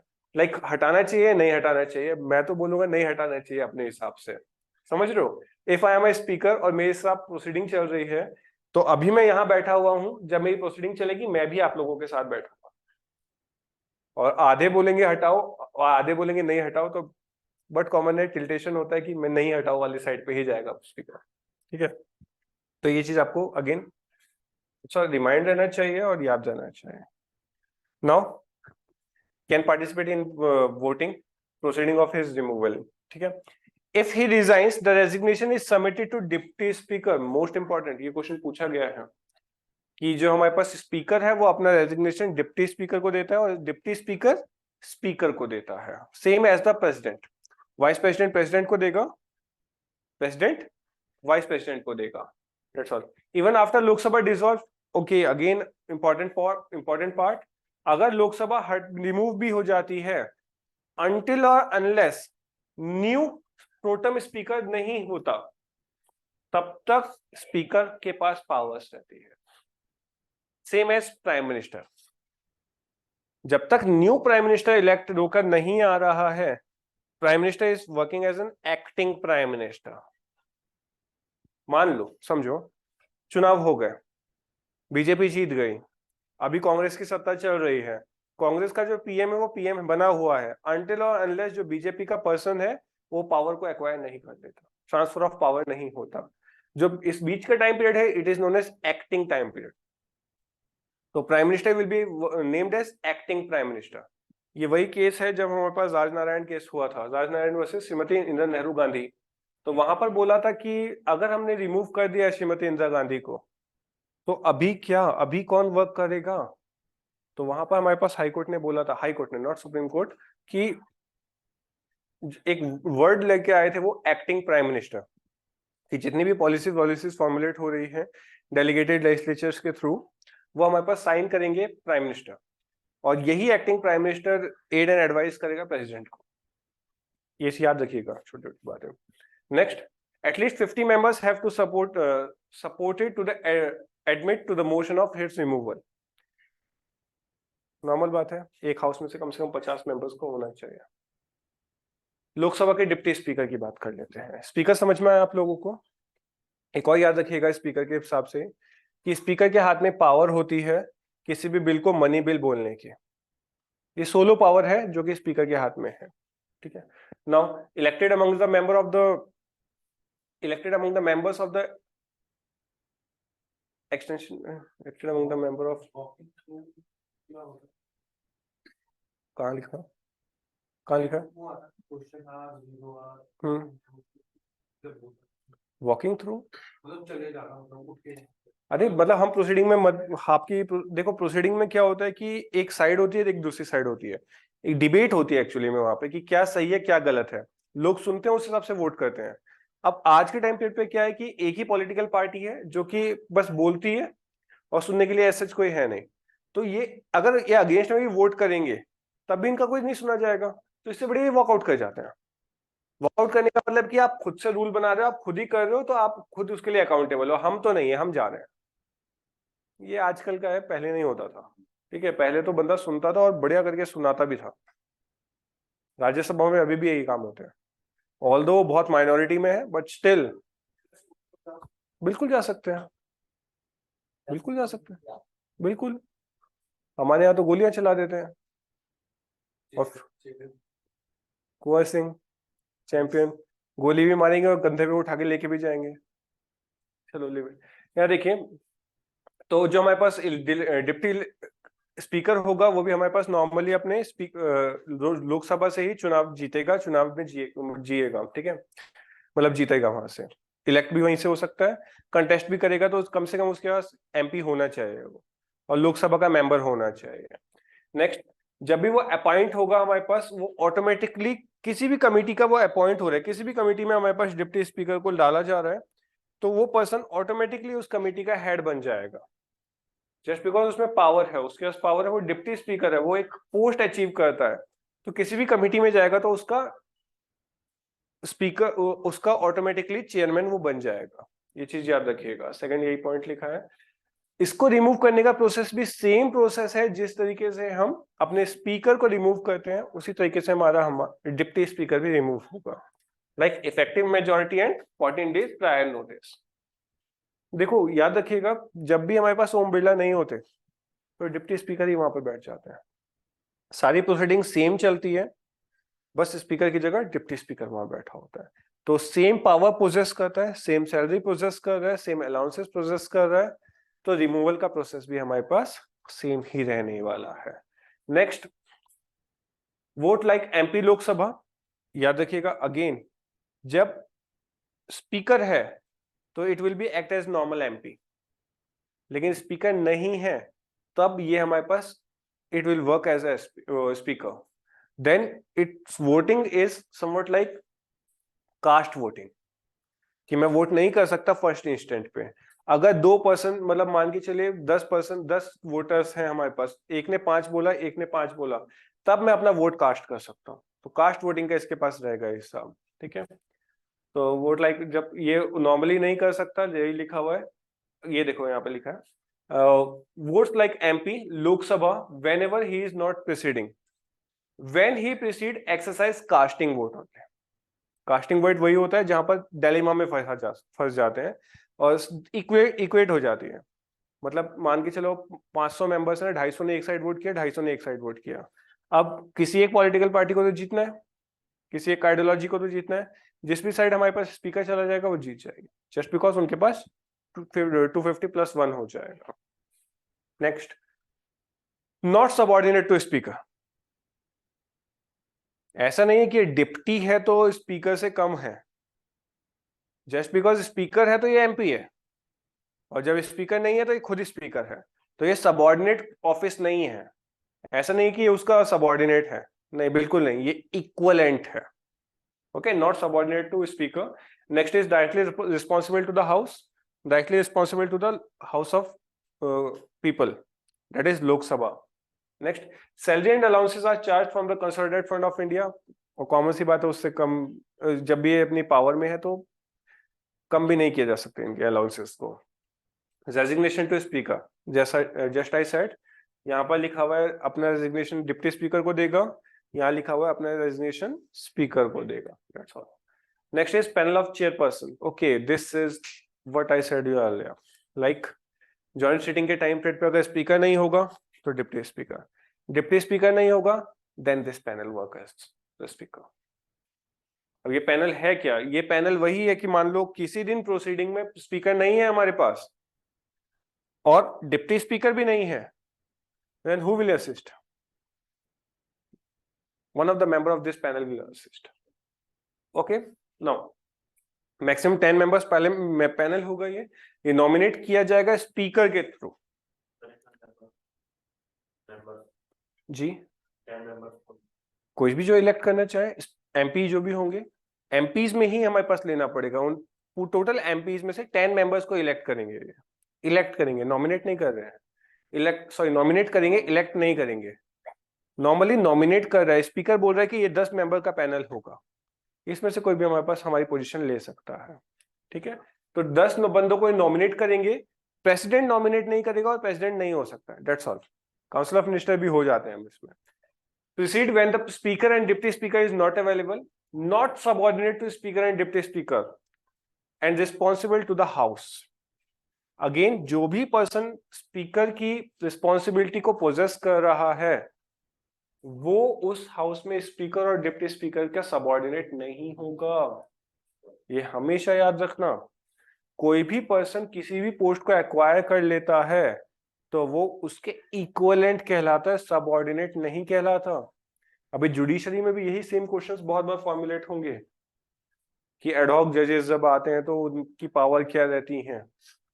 जब हम एक हाई कोर्ट के जज को एक्टिंग जज ऑफ सुप्रीम कोर्ट बनाते हैं तब पावर्स क्या होती है, अलाउंसेस क्या होते हैं, सेम चीज है वहां पर भी। है किसी भी बंदे ने कोई पोजीशन एक्वायर करी तो वो उस पोजीशन का हकदार है, उसके सबऑर्डिनेट नहीं है।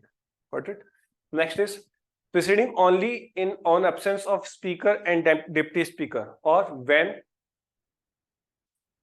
when the speaker is not available there, or on not when the office of the speaker is vacant, सिर्फ तभी हमारे पास किया जा सकता है। सेम पैनल जैसा लोकसभा में है, सेम पैनल राज्यसभा में भी होता है। ठीक है, ये चेंज करता है सही बता। नहीं चेंज होता है भैया, हर 5 साल बाद चेंज होगा जो मेंबर ये जी। जो पैनल बनाती है तो मेरे ख्याल से स्पीकर और वाइस वो डिप्टी स्पीकर, हाँ कोई हाँ तो स्पीकर करता है, डिप्टी भी नहीं करता। हाँ वो बता पहले देखो नॉर्मल कन्वेंशन क्या है, नॉर्मल कन्वेंशन ये बोलता है कि अगर स्पीकर पॉलिटिकल रूलिंग पार्टी से आ रहा है तो जो डिप्टी स्पीकर है वो हमारे पास अपोजिशन से आता है। ये हमारे पास नॉर्मल कन्वेंशन है, नॉर्मल कन्वेंशन है। ये किसी कहीं प्रोसीडिंग में नहीं लिखा हुआ है, कहीं कुछ नहीं है कि अगर स्पीकर हमारे पास पॉलिटिकल पार्टी से जो इन पावर है वहां से आया तो अपोजिशन से हमारे पास डिप्टी स्पीकर आता है। बट ऑल दो इस साल तो इस बार तो इन्होंने किया ही नहीं, पूरे 5 साल चलेगा, डिप्टी स्पीकर बनाया ही नहीं, बनाया ही नहीं, ठीक है। तो और डिप्टी स्पीकर तभी कांग्रेस बोल रही थी कि आप बनाइए तो कम से कम, डिप्टी स्पीकर के हाथ में भी बहुत पावर्स होती हैं, और डिप्टी स्पीकर सिर्फ जो स्पीकर होता है वही नॉमिनेट कर रहा है, ऑल्दो डिप्टी भी लिखा होगा यहाँ पर, लेकिन सिर्फ स्पीकर ही अब ऑटोमेटिकली 10% को अपॉइंट करता है, वही पैनल एग्जिस्ट करता है। कन्वेंशन है, हमेशा होगा ऐसा नहीं बोल रहा हूं मैं, पार्लियामेंट्री कन्वेंशन है कि चली आ रही है, प्रथा है, रीत है। अब रीत है तो कहीं लिखी थोड़ी है,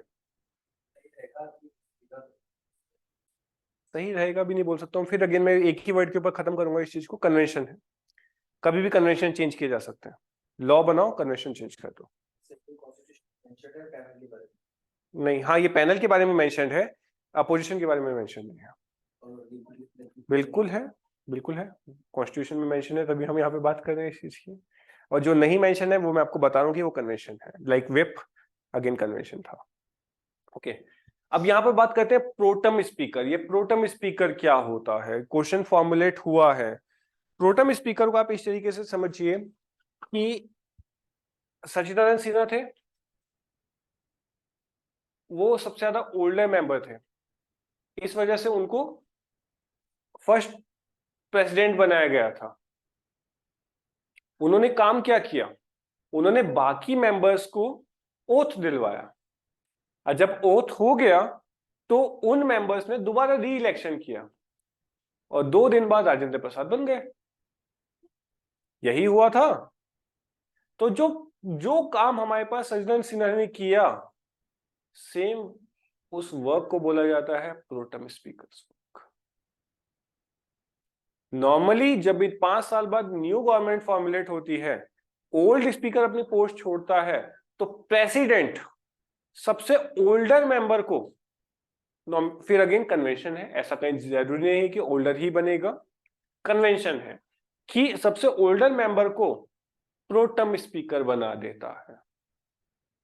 प्रोटम स्पीकर का काम होता है जितने भी न्यूली इलेक्टेड मेंबर्स हैं उनको ओथ करवाना। अब ओथ जैसे हुई तो वो न्यू मेंबर ऑफ पार्लियामेंट बन गए, अब they will elect speaker, got it. तो थोड़े टाइम के लिए सिर्फ कार्यवाहिक स्पीकर बोला जाए तो भी कोई बुरा नहीं होगा। तो मैक्सिमम कन्वेंशन है कि ओल्डर मेंबर को ही ये चीज बनाई जाती है। अब देखिए यहाँ क्या क्या लिखा है हमने, appointed by the president of India, usually the senior most member elected, and work is oath by president। अच्छा, ये चीज मैं आपको बताना भूल गया कि जो प्रोटम स्पीकर है वो भी तो पहले मेंबर ऑफ हाउस बनेगा, उसको जो ओथ करवाता है वो है प्रेसिडेंट, और उसके बाद वो पर्सन सबको ओथ करवाता है, गॉट इट। तो oath by president has all the powers of the speaker mention in constitution, cease to exist after the speaker is elected। सच्चिदानंद सिन्हा 2 दिन के लिए तो बने, 9 से 11 को राजेंद्र प्रसाद जी बन गए थे। Again his main duty is to administer the oath of the new members, that's all। इतनी ही चीजें हैं जितनी हमने यहाँ पर बात कर दी है। बिल्कुल, लेजिस्लेटिव असेंबलीज में भी सेम रहता है हमारे पास, स्पीकर तो स्पीकर है। Next, origin of office. ये हमारे पास स्पीकर की हम बात कर रहे हैं। स्पीकर भैया ये हिस्ट्री का भी क्वेश्चन है, और ये हमारे पास पॉलिटी का भी क्वेश्चन है कि ऑफिस ऑफ स्पीकर कब फॉर्मुलेट हुआ था। जब डायरकी आई थी। पढ़ाया है, एक्ट्स पढ़ाए हैं मैंने आपको सारे, बहुत ब्रॉडली तरीके से, बहुत ब्रीफ तरीके से नहीं पढ़ाया, बहुत ब्रॉड करके वाइड एंगल से पढ़ाए हैं मैंने एक्ट आपको। तो 1919 का जो मैंने डायरकी आपको समझाया था, तो वहां पर मैंने आपको बताया था कि office of speaker first time formulate हुआ है इंडिया के अंदर। तो यहाँ पर देखिए, गवर्नमेंट ऑफ इंडिया एक्ट 1919 के प्रोविजंस के थ्रू हमारे पास ऑफिस ऑफ स्पीकर बना है। और फेडरिक वाइट हमारे पास फर्स्ट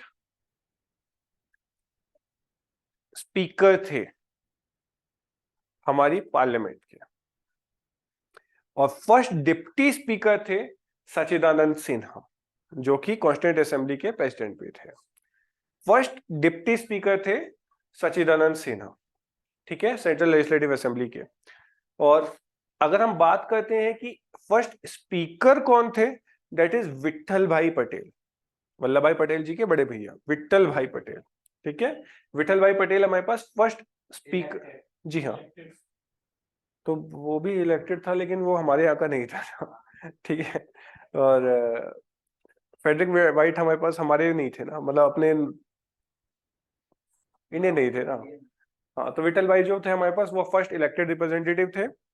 दैट्स ऑल। ये क्वेश्चन फॉर्मुलेट हुआ है, ये हिस्ट्री पॉलिटी दोनों का क्वेश्चन है। और ये भी है कि हमारे पास फर्स्ट डिप्टी प्राइम मिनिस्टर कौन, सॉरी डिप्टी स्पीकर कौन थे, that is nothing but the Sajjanananda Sinha. एक और क्वेश्चन हमारे पास फॉर्मुलेट हुआ है कि जब इंडिया इंडिपेंडेंट हो रहा था तब स्पीकर और डिप्टी स्पीकर कौन थे, जीवी मालवेकर और अनंत स्वयं अंगेकर। इसे एएस एंकर आप पढ़ते हो इन्हें आप नॉर्मली, तो अनंत स्वयं एंकर। ठीक है, तो ये पर्सन हमारे पास फर्स्ट इंडिपेंडेंट ऑफिस में गवर्नर, सॉरी स्पीकर और डिप्टी स्पीकर थे।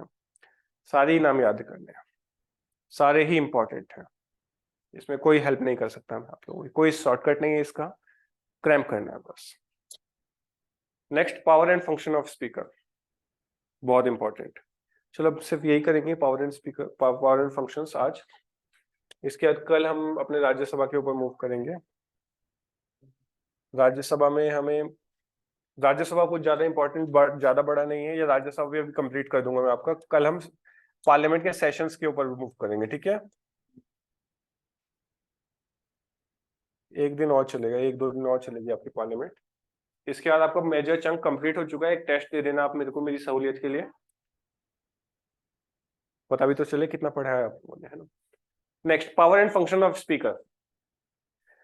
याद रखिएगा, बहुत इंपॉर्टेंट है ये क्वेश्चन, ऑलरेडी फॉर्मुलेट हुआ है आपका, कि स्पीकर अपनी पावर्स कहां से एक्वायर करता है। आपने देखा ना, स्पीकर ही साइनिंग अथॉरिटी होता है within the house. Speaker ही किसी को रिमूव कर सकता है, it have a power. Speaker ही किसी मेंबर को ओथ दिलवा रहा है, जो कि रीइलेक्ट होकर हमारे पास आया है या फिर नॉमिनेट होकर आया है। स्पीकर ही सब कुछ कर रहा है। स्पीकर के हाथ में क्वाशी जुडिशियल पावर्स भी हैं। स्पीकर किसी को भी कहता है कि भैया चलो बैठ जाओ, हो गया बहुत। तो स्पीकर के हाथ में ट्रिमेंडस पावर है। तो ये पावर कहां से आती है इसके पास? पहला आता है कॉन्स्टिट्यूशन से। कॉन्स्टिट्यूशन में लिखा हुआ है कि स्पीकर के पास ये पावर्स, लिस्ट ऑफ पावर्स वहां पे दी हुई है। लाइक सबसे इंपॉर्टेंट तो मनी बिल के रिगार्डिंग है, कि मनी बिल कौन बनेगा, सिर्फ स्पीकर बोलेगा तो ही मनी बिल होगा। एंटी डिफेक्शन लॉ में उसको क्वाशी जुडिशियल फैक्टर बना रखा है। आपको, आपने देखा होगा अभी recently legislative assembly of UP में स्पीकर ने सीनियर आईएएस और आईपीएस ऑफिसर्स को एक दिन का कारावास भी दिया। That simply mean judicial power भी उसके हाथ में दे रखी है। तो कहां से आ रही है पावर? सबसे पहले आ रही है कॉन्स्टिट्यूशन से, नेक्स्ट कन्वेंशन से, कि ये पावर तो होनी ही होनी चाहिए, and third is rule of proceeding of Lok Sabha से। ये रूल ऑफ प्रोसीडिंग पूरी पूरी एक बुकलेट है, इसमें लिखा है कि किस तरीके से प्रोसीडिंग्स चलेंगी। ओके, नेक्स्ट इज, क्या स्पीकर ऑफ लोकसभा को क्या क्या बोला जाता है? That is guardian of power, prevailing privilege of the members and house of its committees. Speaker जो होता है हमारे पास, गार्जियन ऑफ पावर होता है ऑफ लोकसभा। जितनी भी पावर है हमारे पास लोकसभा की दी हुई, उसको प्रोटेक्ट करने का जो पूरा का पूरा जिम्मा है वो हमारे पास स्पीकर ने उठाया हुआ है। कोर्ट अगर कुछ बोल रहा है तो वो भी सबसे पहले स्पीकर के पास आएगा। अगर आप लोगों ने कोई गलती, मान लीजिए आप सब मेंबर ऑफ पार्लियामेंट है और मैं स्पीकर हूं, इनके ऊपर कोई भी क्रिमिनल केस चल रहा है, पुलिस इन्हें उठाने आई, तो सीधा नहीं उठा सकती, पहले मुझसे परमिशन मांगेगी कि आपकी हाउस की प्रोसीडिंग चल रही है, क्या मैं इसे उठा के ले जा सकता हूँ? मैंने कहा कांग्रेस का, चल ले जाए इसे। किया जा सकता है, लाइक काइंड ऑफ थिंग। हाँ बिल्कुल, काइंड ऑफ थिंग।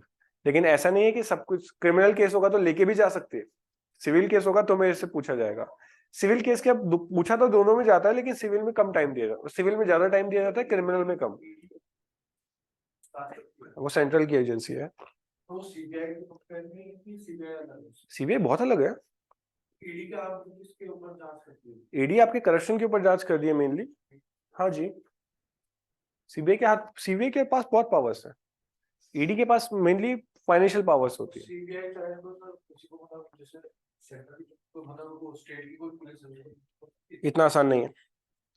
अनटिल और अनलेस कोर्ट ना बोले अपनी प्रोसीडिंग करने के लिए, सीबीआई कुछ नहीं कर सकता। मान लो पीएम ने बोला कि इस स्टेट में जाके काम करो, तो वहां की स्टेट गवर्नमेंट उस चीज को रोक सकती है। लेकिन किसी हाई कोर्ट ने या सुप्रीम कोर्ट ने बोला कि इस स्टेट में जाके काम करो, तो वहां की गवर्नमेंट उसे नहीं रोक सकती।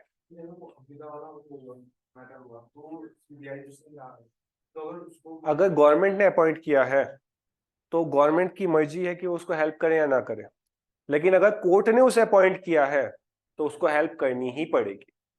That's all. ठीक है। Now maintain order and decorum on the house, can disqualify the MP under defection law, proceed joint sitting, enjoy the casting vote.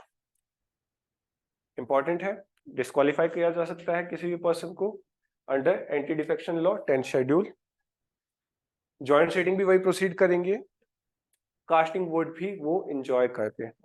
मतलब ऑल दो वो वोट नहीं करते, लेकिन जब दोनों साइड हो जाए तो वो कास्टिंग वोट एंजॉय करते हैं। Next, conduct the special session of Lok Sabha to revoke emergency. मैंने आपको ऑलरेडी बता चुका है कि अगर रिमूव करने की बात आए तो लोकसभा, कंटिन्यू करने की बात आए तो Rajya Sabha. Next, certifies the bill as a money bill, his description is final. यही मैं इतनी देर से आपको बोलता हुआ आ रहा हूं, बहुत इंपॉर्टेंट पॉइंट है इसलिए मैं बोलता हुआ आ रहा हूं। Next is can allow the secret sitting of the house, most important. इस सिटिंग, जो सीक्रेट सिटिंग होती है, इसका कोई लाइव आपको नहीं दिखता है। इसमें जो रिकॉर्ड होता है वो भी एज अ सीक्रेट रिकॉर्ड होता है। कोई और मेंबर लाइक हाउस के अलावा, कैबिनेट सेक्रेटरीट के अलावा कोई भी मेंबर यहां पर नहीं होता है। अगर वो मेंबर हुआ तो उसके खिलाफ क्रिमिनल प्रोसीडिंग्स चलती है, सिविल भी नहीं, क्रिमिनल प्रोसीडिंग्स चलती है। ठीक है, तो याद रखिएगा इस चीज को। सीक्रेट सिटिंग अलाउ है, लेकिन सीक्रेट सिटिंग कब अलाउ है? जब लीडर ऑफ हाउस बोलेगा, सिर्फ तभी। बहुत काम होते हैं, लाइक डिफेंस की कोई डील होनी है, सिर्फ मेंबर्स को पता हो, डेट्स ऑल, तो उसके लिए हमारे पास सीक्रेट सिटिंग का प्रावधान भी हमारे कॉन्स्टिट्यूशन में गिवन है। Next, he is the chairman of the business advisory committee, rule committee and general purpose committee. General purpose committee is day to day related to day to day work of the house. Rule committee is somewhat like कि कौन कौन सा root हमारे पास work कर रहा है, कैसे हमारे पास प्रोसीडिंग चलनी चाहिए, that is related with the rule committee. General business advisory committee, general business advisory committee somewhat like कि देश का जो बिजनेस चल रहा है, तो उस आपको पता होगा कि एक मेंबर काम नहीं करता है, सारे मेंबर्स मिलकर काम कर रहे हैं, तो उसका भी हेड कौन होता है? हमारे पास स्पीकर हेड होता है।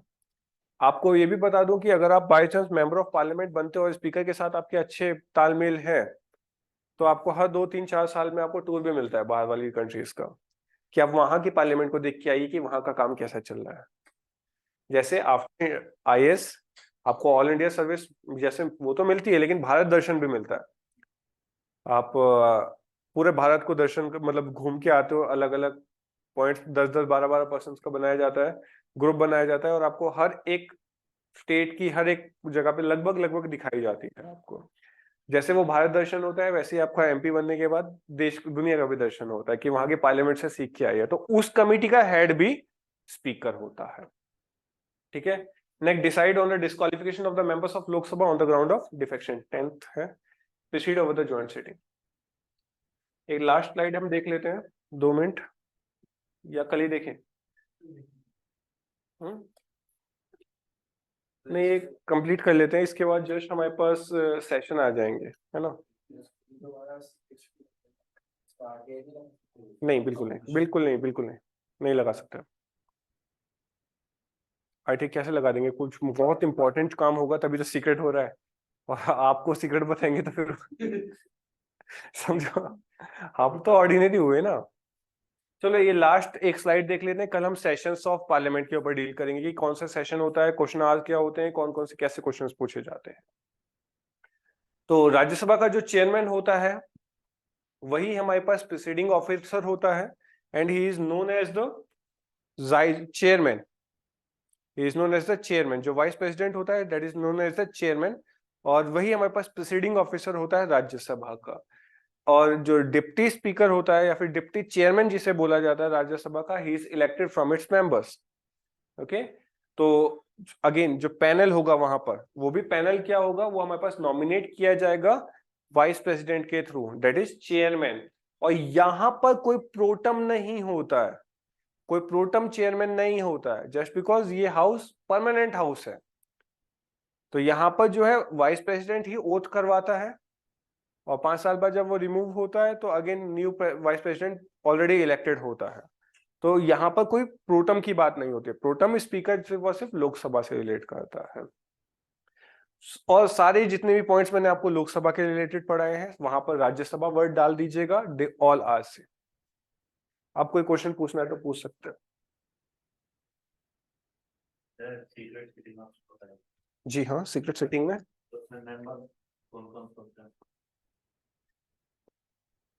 सारे मेंबर से लड़ रहा, जिसके पास भी न्योता गया है कि आप आइए, सब आते हैं।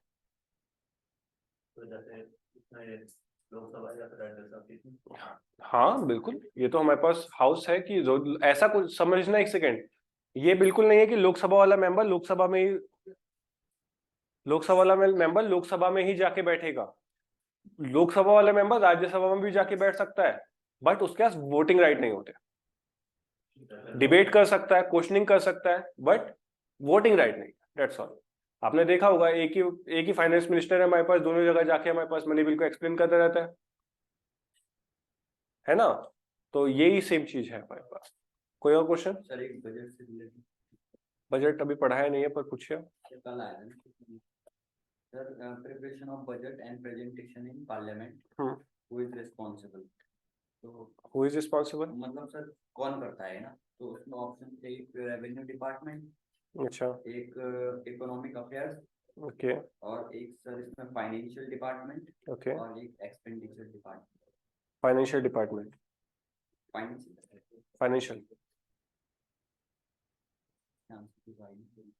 फाइनेंशियल, क्योंकि फाइनेंस कमीशन के हाथ में इस तरह का पावर होता है, तो financial department is under the financial commission. Economic affairs भी उसी के अंडर आता है। चलो फिर इसके आगे कल पढ़ेंगे, ठीक है। अभी आर्टिकल 280 आने दो।